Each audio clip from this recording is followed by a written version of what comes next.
Guys, it's Derek here in front of the camera for maybe the first time since I think last March, and I'm going to shoot a little bit of a video here because it's been a while since I've done a lot video, and so I had a few things to talk about.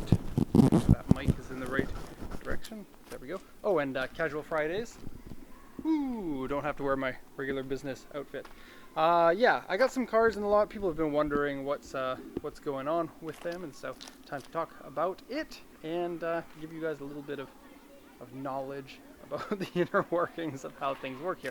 And a kind of an announcement video because there are some cars that I think I'm ready to get rid of, and so I'm going to announce how that's going to happen.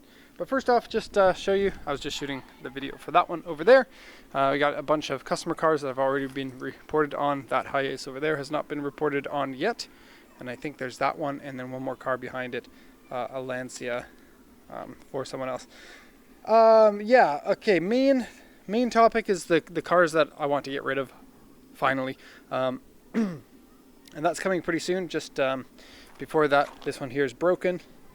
This one here has a story, and I will get to that as one of the main topics. I got fire truck here. I got RX-7, Lancia missing the glass on the headlights. Weird. I'm supposed to shoot that one today. S13, more RX-7, my car.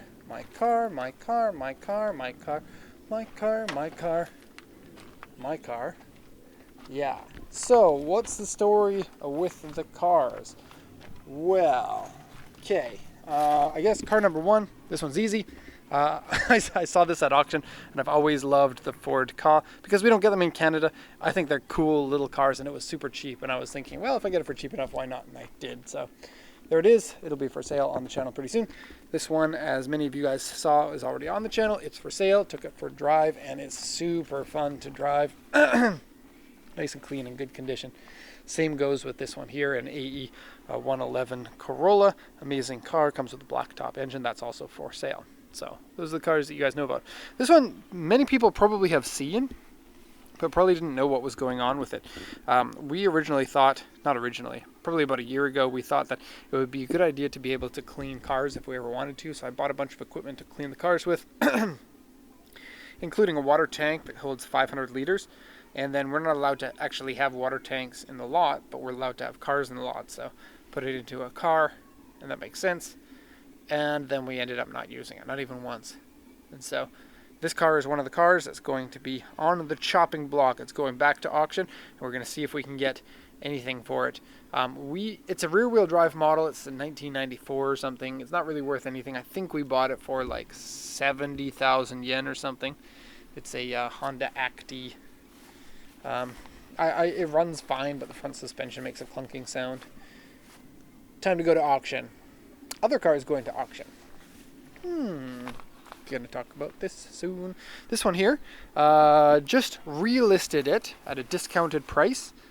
I love it. It is a inventory vehicle I bought probably 4 months ago. Nobody was snapping at it. And so if nobody's buying it, I'm going to send it back to auction. So as of this weekend, I'm going to be listing that for auction. It still will be available until the day of the auction, which will probably be next Thursday.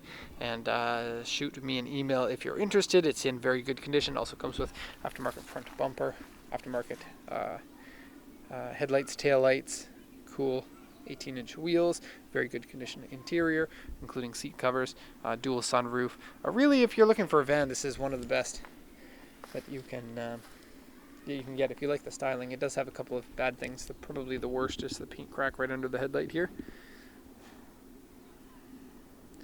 Yeah, not really that interesting though. Let's go on to the next one.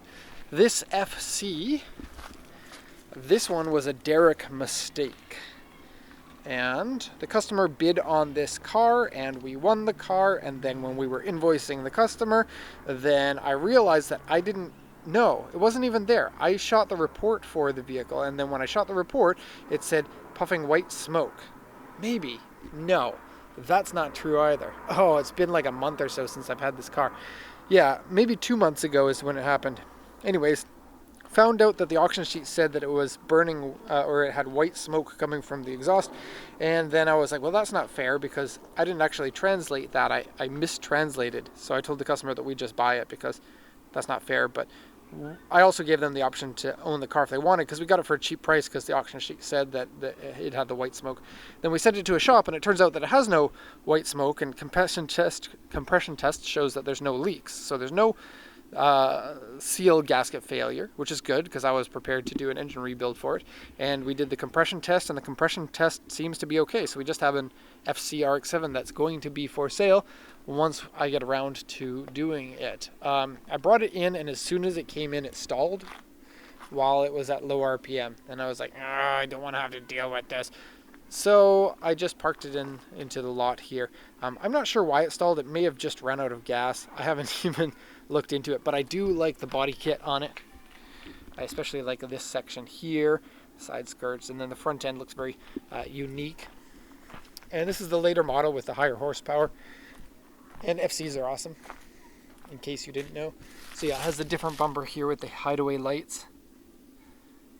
I mean, it comes with the pop-up headlights, but this one you can see the light through like a slot in the bumper. Very cool. So I will try to sell this. I'm not really trying to get big money for this, because I don't want to charge big money for a rotary, because rotary engines tend to have little finicky issues. If not, I'll just send it to auction. I'm not too concerned about this car. I don't even remember what we bought it for. It wasn't terribly expensive, because everyone else thought it had white smoke, but no, it doesn't. It's fine. So yeah, that one going to auction or going up for sale probably in the next week to 2 weeks or so. Okay. Maybe the biggest announcement. A lot of people know about this one because I made a video called $5,000 Oops. And I'm really kind of disappointed in this, but I've come to the conclusion that I really don't have the time to be managing a car like this and to do what I wanted to do with it. So because this was such a public vehicle, the RX-8 here, went racing in it, made a few videos about it. I kind of wanted to do like a video series of asking you guys what you think I should do to the vehicle to get the highest price at auction, and then putting it through auction to see if that works. And I still think that that would be an excellent video series, but we don't really have enough time to handle something like that.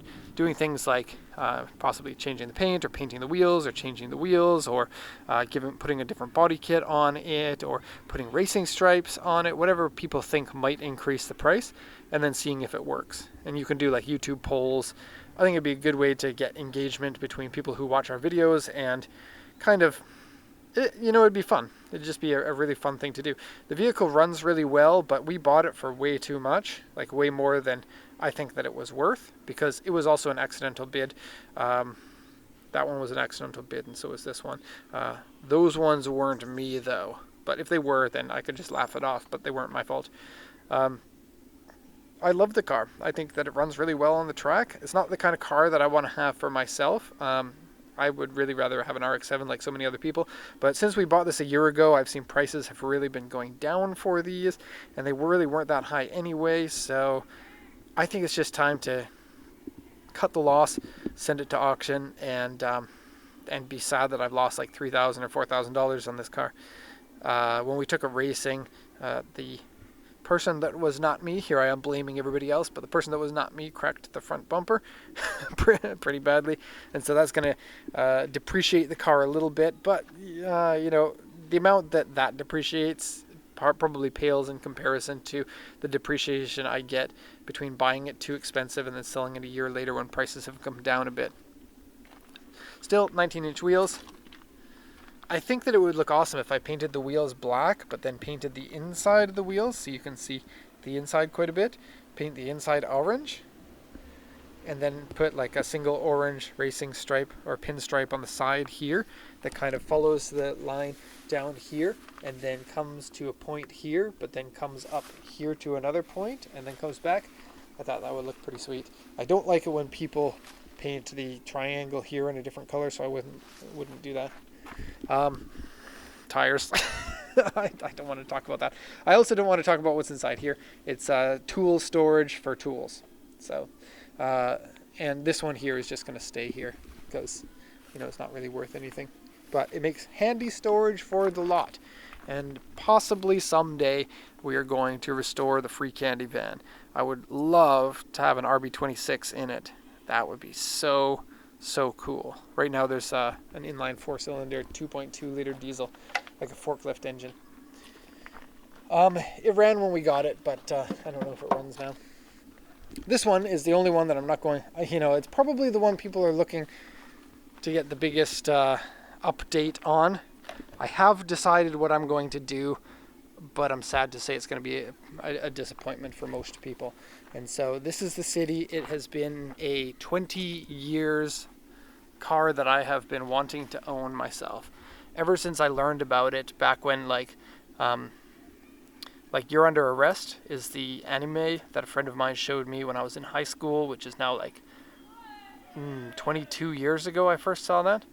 And always loved the Motocompo, and then found out that you can get a turbocharged City and awesome, amazing car, factory fender flares.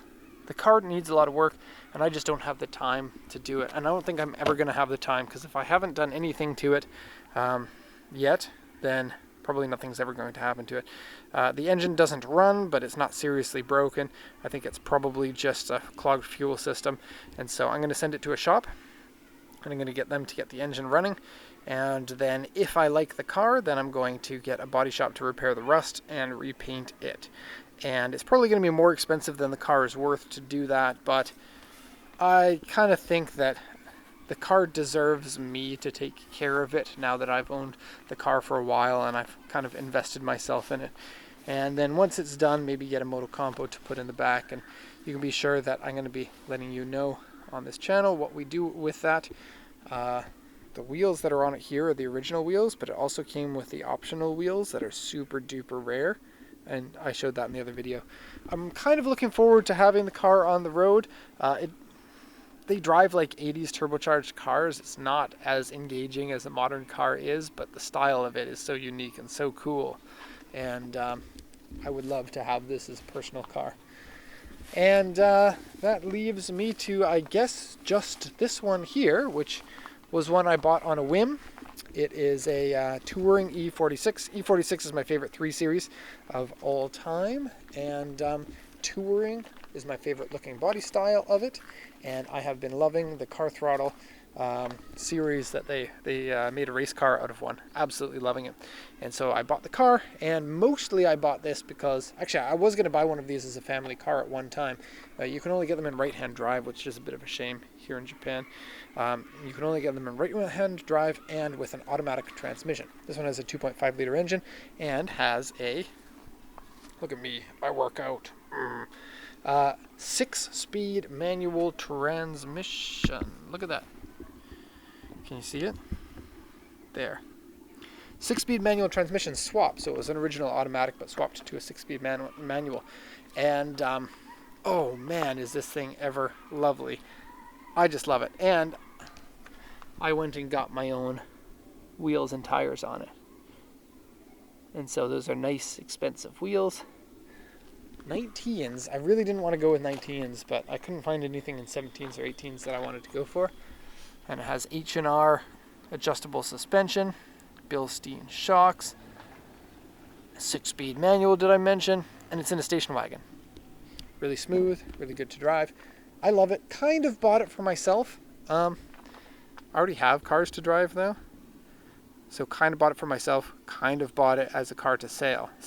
So basically I can drive it around if I want to, and then someone can buy it if they want to buy it. And so because it's so unique, this is possibly, most likely, the only one in Japan like this, because you couldn't get the 6-speed manuals in Japan. You couldn't get any manual touring. And so this might be a good car to sell to Canada. In Germany and in Europe, you can get these with the 6-speed manual, but you couldn't in Japan. And getting a car from Germany or the rest of Europe into Canada is very difficult to do. I've got a friend who knows a lot about the industry, about the cars and about the shipping industry, and has bought several cars from us, and he's having a tough time figuring it out because there are a lot of cool German cars that were never available in Japan. And so to the right person who is like me, this is really spectacular car. And it's on uneven ground. That's why it looks like it's so low here in the back. It's not actually that low. But yeah, cool wagon with 6-speed, and it's actually really fast because, well, I can't say really fast, but because it's 6-speed is shorter gear ratios than a 5-speed would be. But the transmission that's in this, I think, is supposed to go with a different rear differential. And so you get even shorter gears because of that. And so when I went with the wheels and tires, I got slightly bigger, like 7% bigger, to kind of offset that a little bit. And I think that it's this. It's very nice. It feels nice and torquey around 2,000 to 2,500, 3,000. It's not overly powerful, but it's smooth. Fuel economy is going to be reasonable. It's going to look so good. I love it. Okay, so that's everything that we got to talk about today. And the video is a little bit long. If you made it this far into the video, then you're a cool bro. And I guess that's I don't know what else to say. I'll leave the shot off with the company car. Toyota BB open deck. Woo, look at that. 16 minutes of listening to me talk. I hope everybody is okay. All right. So let me know what you think. And I'm going to let everyone know about how those auctions go. I'm going to be selling the Estima at auction, the water truck, and the RX-8. And just those three. Just those 3 cars are going to be sold at auction. And I'll let you know what the results are in a video probably in about a week from now. So look forward to that. All right, later.